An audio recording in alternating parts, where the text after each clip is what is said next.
Mumbai the city of dream, जो मशहूर है अपने बॉलीवुड और उसकी कहानियों के लिए, जहाँ रोज हजारों लोग आते हैं अपने सपनों को पूरा करने के लिए। जहाँ के कई किस्से मशहूर हैं, मगर कुछ ऐसे किस्से भी हैं जो कोई नहीं सुनना चाहता, जिनको आज भी याद करके उनके दिलों में दहशत भर जाती है। 1960 का दशक, जब बॉलीवुड और मुंबई रंग, आशावाद और चमक दमक में डूबा हुआ था, तो वहीं कहीं कुछ अंधेरी गलियां भी थी, जहाँ डर, खौफ या सच कहूँ तो शैतान घूम रहा था, जो मुंबई सिर्फ आई थी अपनी दहशत फैलाने। और आज हम इस वीडियो में उसी आम इंसान से दिखने वाले रमन और मुंबई के लोगों की रातों की नींद उड़ा देने वाले उसके आतंक को जानेंगे। You are watching Crime Inc and this is the story of India's most feared serial killer Raman Jadhav.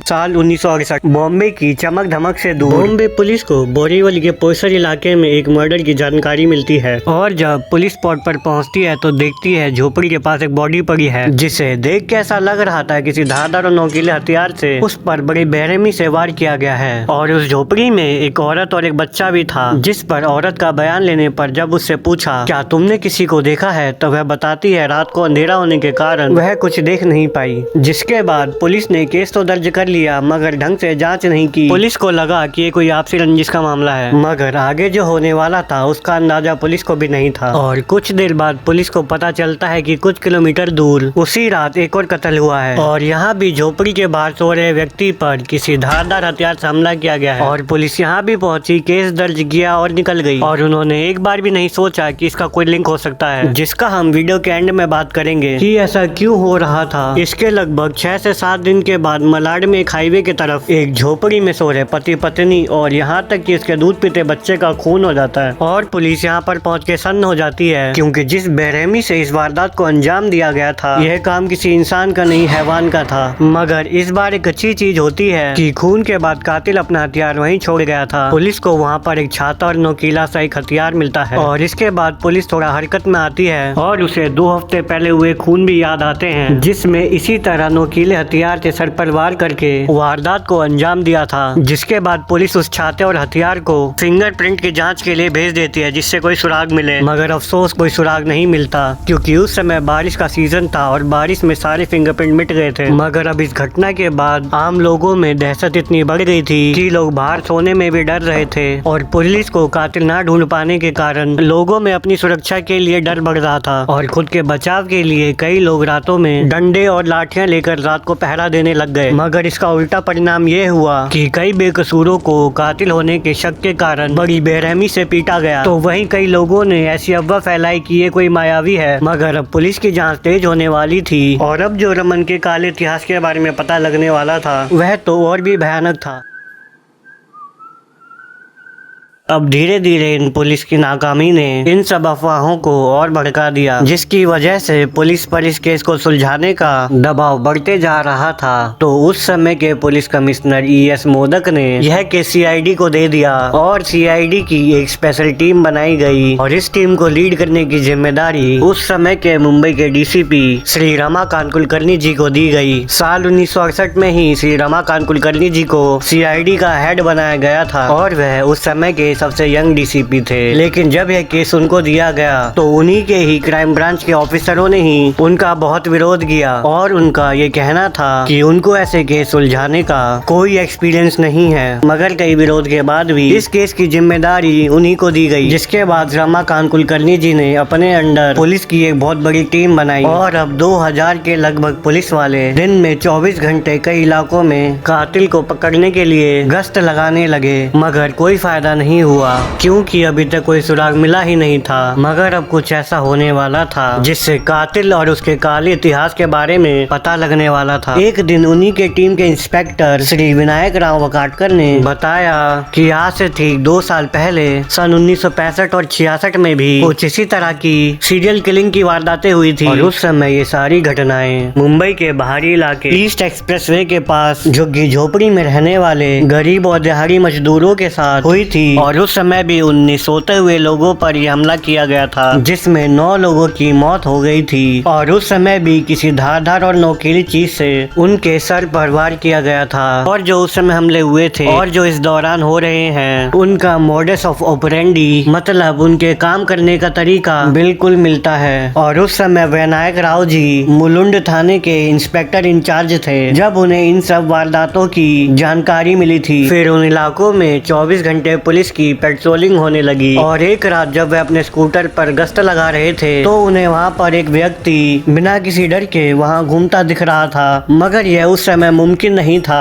क्योंकि इन घटनाओं की वजह से कोई भी घर से बाहर निकलने में डर रहा था। और इसी बात को लेकर जब उस पे शक हुआ तो उन्होंने उसके पास जाकर उससे पूछा कि तुम्हारा नाम क्या है और इतनी रात को तुम यहाँ क्या कर रहे हो। जिसके बाद उसने अपना नाम रमन राघव बताया। और जब वह बता रहा था तो इंस्पेक्टर को उसके कपड़ों पर खून के निशान दिखते हैं, जिससे उन्हें उस पर शक होता है और वह उसे पुलिस स्टेशन ले जाते हैं। और जब उसकी हिस्ट्री खंगाली जाती है तो उसके कई नाम निकलते हैं, जैसे सिंधी दलवाई, तलवाई, अन्ना, वेल्लुस्वामी। और इसका जन्म सन 1929 में तमिलनाडु के तिरुनेलवेली जिले के अग्रेसर नेल्लूर गांव में हुआ था। और इसको बचपन से ही चोरी की आदत लग गई थी और 20 साल की उम्र में ये मुंबई आ गया था। जिसके बाद इसने कुछ दिन कंपनी में काम किया, मगर इसने छोटी मोटी चोरी करना नहीं छोड़ा। फिर एक दिन इसे चोरी करते हुए पुलिस ने पकड़ लिया और इसे जेल में डाल दिया, जहां इसने लगभग 5 साल की सजा काटी। और इसकी हिस्ट्री खंगालने के बाद इस पर शक और बढ़ गया। फिर जब इससे मुंबई में हुए 9 कत्ल के बारे में पूछा तो इसने कुछ नहीं बोला, जिसके बाद इसको 2 दिन तक खूब टॉर्चर किया गया। पर सारा टॉर्चर करने के बाद भी इसने अपना मुंह नहीं खोला। जिसके बाद पुलिस ने इसे 2 साल के लिए तड़ीपार कर दिया और कहा अगर तू दोबारा दिखा तो तुझे जेल में डाल दिया जाएगा। जिसके बाद अचानक से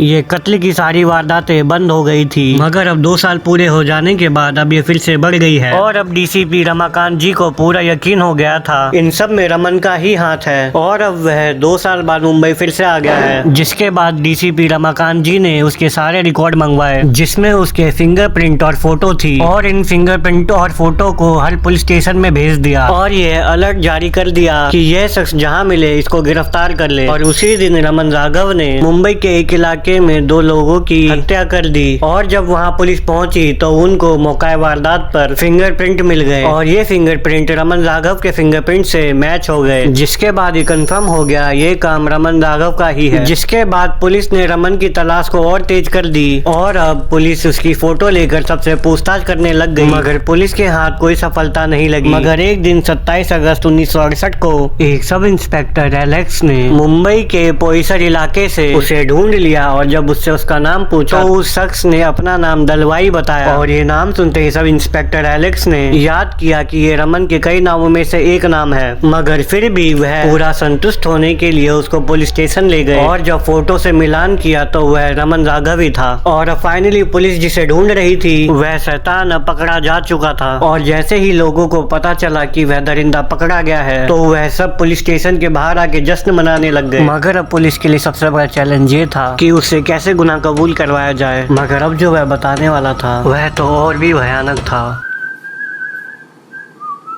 और अब रमन के साथ पूछताछ शुरू हुई, लेकिन वह शांत बैठा रहा और पुलिस को पता था कि उस पर मार का कोई असर नहीं होगा, तो इसीलिए उससे प्यार से उसका गुनाह कबूल करने के लिए भी बोला। मगर वह तब भी नहीं माना और पुलिस की इंटेरोगेशन अगले 2 दिन तक चली, जिसमें पुलिस ने सारे हथकंडे अपना लिए, लेकिन उसने अपना मुंह नहीं खोला। और अंत में एक पुलिस वाले ने उससे हार कर पूछा कि तुझे कुछ चाहिए क्या, तो उसके मुंह से सिर्फ एक शब्द निकला, मुर्गी। जिसके बाद पुलिस ने उसे प्लेट भर के चिकन करी दी, जिसे वह कुछ ही मिनटों में प्लेट चाट चाट कर खा गया। और फिर उससे पूछा गया क्या उसकी और कोई डिमांड है, तो उसने कहा लड़की। लेकिन पुलिस ने उसकी इस डिमांड को ठुकरा दिया क्योंकि कानून इसकी इजाजत नहीं देता। जिसके बदले उससे और कोई डिमांड पूछी गई तो उसने कहा कंघी, नारियल का तेल और एक शीशा। और उसकी ये वाली बात मान ली गई। और फिर जब उसे लाके दिया तो उसने पहले तेल से अपनी मालिश करी, कंघी से अपने बाल बनाए और शीशे में खुद को जाकर निहारता रहा और हंसता रहा। फिर उसके बाद वो इंटरोगेशन टेबल पर आकर बैठ गया और कहा कि अब मैं खुश हूँ, पूछो जो पूछना है। जिसके बाद पुलिस ने उसे शहर में हो रहे मर्डर के बारे में पूछा तो वह अपनी कहानी शुरू से बताने लग गया। और उसने बताया कि जब उसे 1966 में तड़ीपार कर दिया गया तो वह पुणे के पास एक कोई गांव में जाकर रहने लग गया और वहां उसने छोटी मोटी चोरी करना चालू कर दिया। जिसके बाद उसे चोरी के केस में वहां पर 1.5 साल के लिए बंद कर दिया गया। फिर वह जब वहां से छूटा तो वहां से भगकर कर्जत महाराष्ट्र में आ गया और फिर वहां पे थोड़ी देर छोटी मोटी चोरी करने के बाद वह साल 1968 में बोरीवली आ गया और यहाँ पर भी उसने छोटी मोटी चोरी चकारी चालू कर दी। फिर एक दिन वो ऐसे ही किसी हार्डवेयर की दुकान के पास से जा रहा था, जिसके पास एक साइकिल के लोहे की हैंडल पड़ी हुई थी। उसने उसे उठाया और लोहार के पास लेके चला गया और उसे कहा कि इसे एक रॉड बना दो जो आगे की तरफ नोकीली सी हो। और जैसा उसने बताया लोहार ने उसे वैसा ही बनाकर दे दिया और वह अपना हथियार वहाँ से लेके चल दिया। फिर एक दिन वैसे ही रास्ते से जा रहा था तो उसे एक झोपड़ी दिखी जहाँ एक आदमी बाहर सो रहा था और उसके मन में अचानक से उसको मारने की इच्छा हुई तो वह उसके पास चला गया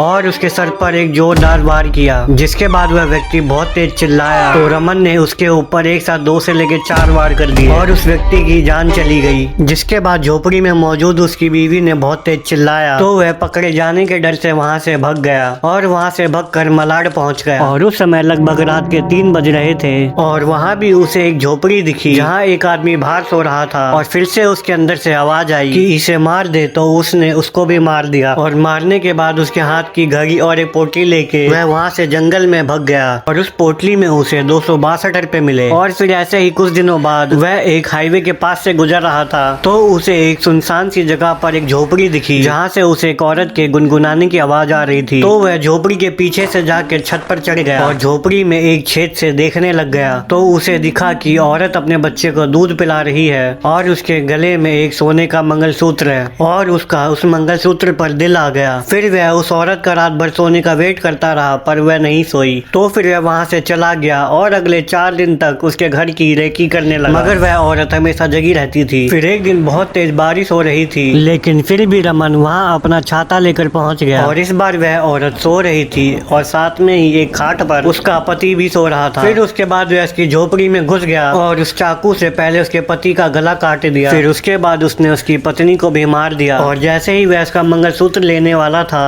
तभी उसका बच्चा जोर जोर से रोने लग गया और रमन जैसे हैवान ने उसको भी नहीं छोड़ा। फिर उसके बाद वह झोपड़ी के बाहर आया कि उसे कोई देख तो नहीं रहा और अपना हथियार और छाता वहीं रख दिया। फिर वह अंदर गया और मंगलसूत्र को अपने जेब में डाल लिया, लेकिन तभी वहाँ पे एक बूढ़ी औरत आ जाती है और शोर मचाने लगती है तो वह डर के मारे वहाँ से अपना हथियार और छाता छोड़ के भाग जाता है। और जब वह अगले दिन उसे लेने आता है तो देखता है वह वहाँ पर है ही नहीं, क्योंकि पुलिस ने उसे फिंगरप्रिंट कलेक्ट करने के लिए भेज दिया था। और जब उसने मंगलसूत्र बेचने की कोशिश करी तो वह नकली था। और रमन ने अपने कबूलनामे में कई और भी ऐसी घटनाएं बताई, जिसके बाद पुलिस ने 2 साल पहले हुए 24 मर्डर के बारे में जानकारी ली तो उसने वह सारे जुर्म भी कबूल कर लिए और उसने बताया कि उसने ऐसे कुछ 40 मर्डर किए हैं और ये संख्या 40 से भी ज्यादा हो सकती है। फिलहाल उसे सिर्फ इतने ही याद हैं। और इसके बाद जब उसे कोर्ट में पेश किया गया तो सबूतों को देखते हुए उसे फांसी की सजा दी, लेकिन रमन की तरफ से लड़ रहे उनके वकील ने जब कहा कि इसका मानसिक संतुलन ठीक नहीं है तो कोर्ट ने उसे डेथ सेंटेंस देने से पहले बॉम्बे के एक सर्जन को कहा कि एक साइकोलॉजिस्ट की टीम बनाई जाए, जिसके बाद 3 साइकोलॉजिस्ट की टीम बनाई गई और उसके कई इंटरव्यू हुए और बाद में साइकोलॉजिस्ट ने अपनी रिपोर्ट में बताया कि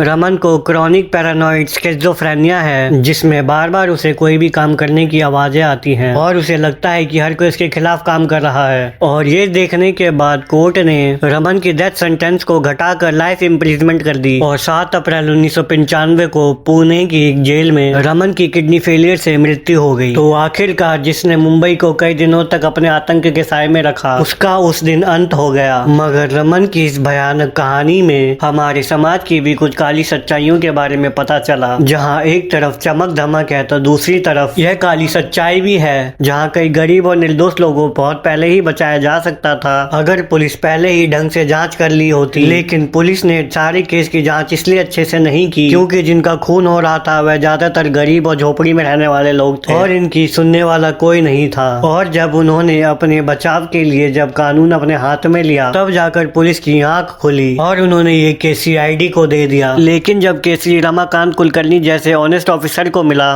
तब उन्हीं के डिपार्टमेंट के लोगों ने उनका विरोध किया। तो ये थी रमन राघव की स्टोरी और मेरी इस चैनल पर पहली वीडियो, जहां आगे ऐसे ही serial killer, cold cases, unsolved mysteries और ऐसे ट्रू क्राइम स्टोरीज जो आपका दिल दहला देंगे आने वाले हैं। तो कृपया चैनल को सब्सक्राइब कर ले, वीडियो को लाइक कर दे और शेयर कर दे, जिससे ज्यादा से ज्यादा लोगों तक मेरी वीडियो पहुंचे और हमारी क्राइम इंक की फैमिली और आगे बढ़े। टेक केयर, गुड नाइट, अपना ख्याल रखें।